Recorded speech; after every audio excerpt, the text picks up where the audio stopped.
Cuba, it's me. Welcome to episode 355 of The Willu Show, which stands for Wrestling is Life. Life is Wrestling. Now, because this is episode 355, that means I have 10 episodes remaining. And I've been debating back and forth what kind of episodes I'm going to do for my last 10. I've been debating if I'm going to keep it going or not. I got quite a few people that are saying, keep it going, even if it's just weekly. And I'm like, kind of almost, and I'm so positive normally, but I'm almost like, hardly anyone supported it. A lot of people like or comment the things, but I barely get any views. Why the hell would I keep it going?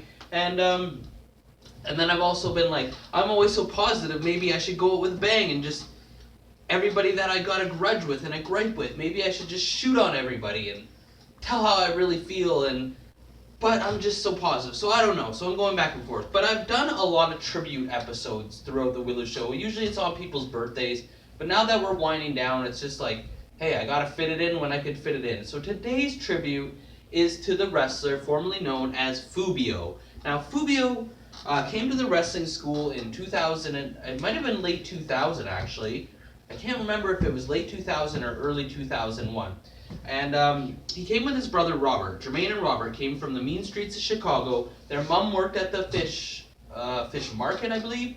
And they wanted to be wrestlers. And Fubio was the same age as me. Robert was a year or two younger. So this was when I was like 19 or 18. So he would have been 16 and 18.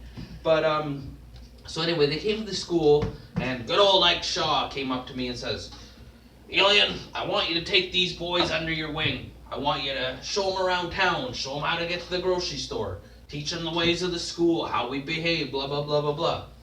Well, I was glad to do it because, one, I got along with them famously. They were both so funny. Like, Robert was like a sly, sarcastic, witty kind of humor, and he was like really smart and intelligent and good at computers and stuff. Jermaine was just like so entertaining. Like, the fact that he's not in wrestling to this day makes me sad because he could sing, tell jokes, laugh. He was just everything. He was such a great personality, and he was tough as nails. Now, Fubio, as I like to call him, he took to the training a little bit better than Robert. Robert was a bit taller and bigger, but Fubio was a bit more athletic and a bit more willing to take the falls and whatnot. He just seemed more of a natural for it. Robert was good, don't get me wrong, but Fubio was just really good. And so he really excelled at his training. This guy was so strong. Like, you don't even know how incredibly strong he was. And he was a bit shorter than me, but he could manhandle me easily. Like, he could just destroy me, no problem. Like, I never would mess with him. Fortunately enough, we never had any quarrels. They used to bug me because Ike Shaw went and got this pet ferret, and Fubio used to always call me the ferret. And plus, like, they got money sent every week for Ike to go to the wrestling school. I don't think they paid upfront tuition like me. I think their mom paid them weekly. And then the money was, some of it was supposed to go to groceries, but I don't know if Ike just took it all for himself or what. But so I had a job, so I would be gone during the day and I'd come back. And every week I'd buy new rap CDs. And he was so into rap too. And he was really into his hometown favorites like Twister and Do or Die. And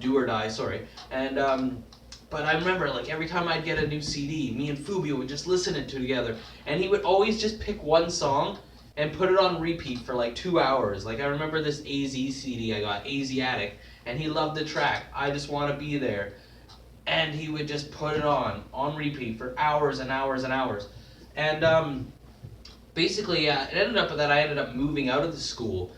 But then the people I moved out with, they, like, one of them got married, the other one moved in with his girlfriend, the other one went down to Alabama, so I went back to the school, and around this time Eddie Osborne came.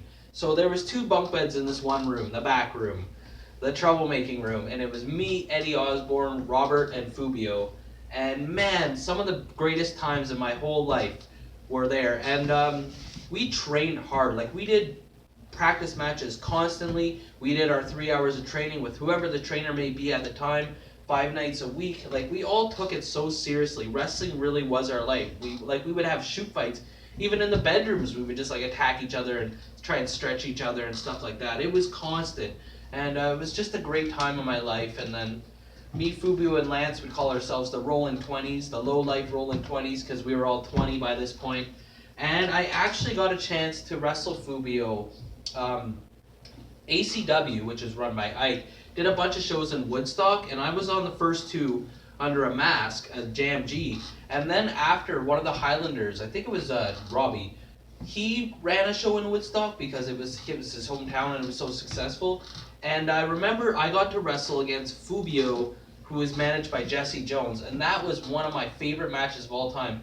If I remember correctly, Fubio was wearing, I think, a Chicago Cubs jersey in this match. I remember he had some kind of blue thing on, and we had a really good match, and I used to have it on VCR, and I don't know what happened to it. It breaks my heart that I don't have this match. And the end of the match came when I went up for a top rope maneuver.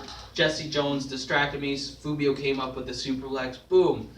And then basically, so things were working out well, and the wrestling school was going down the drains, and I ended up moving out, and then Fubio ended up going back to the States, and we drifted apart for a while. Like, this is before the days of Facebook and whatnot. And then my good friend Mike Stiers, like, everyone had been talking, oh, I miss Fubio, man, we could find him. I would search, like, every month or so, I'd try and search for him on Facebook, never could find him. Then one day Mike Stiers messaged me and it's like, I found Fubio, and it's like, what?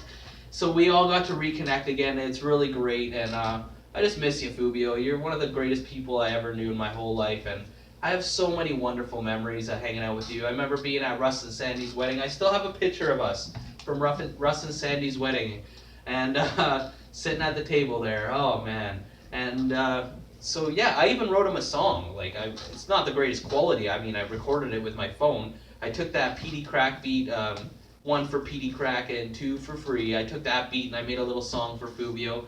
And I just uploaded a video the other day of him. I believe it was his first match. I'm not positive, but it was him and Jesse Jones, accompanied by Eddie Osborne, against the working man Jackson Slade. And it was a really good match. The crowd was hot. Fubio got so many chants in this match. It was like, Fubio. And he was supposed to be the bad guy, and it was just, people loved him. Like, he was just too charismatic, and he had that look, and people, man, he could have gone so far, and he could still go far. I know he's got really busy, and he works really hard. I think he's on 12-hour shifts at the chocolate factory. But man, he could still make a run at it and have a good year or two before he hung up his boots for good. I love you, man. I just wanted to make a tribute to you because you were such a great part of my life, and I'll never forget you. As always on The W.I.L.L.I.W show, like, or you get a leg drop, comment, or you get a clothesline, subscribe, or you get a suplex. I'm your host, Elian Habanero. I love wrestling. Cuba.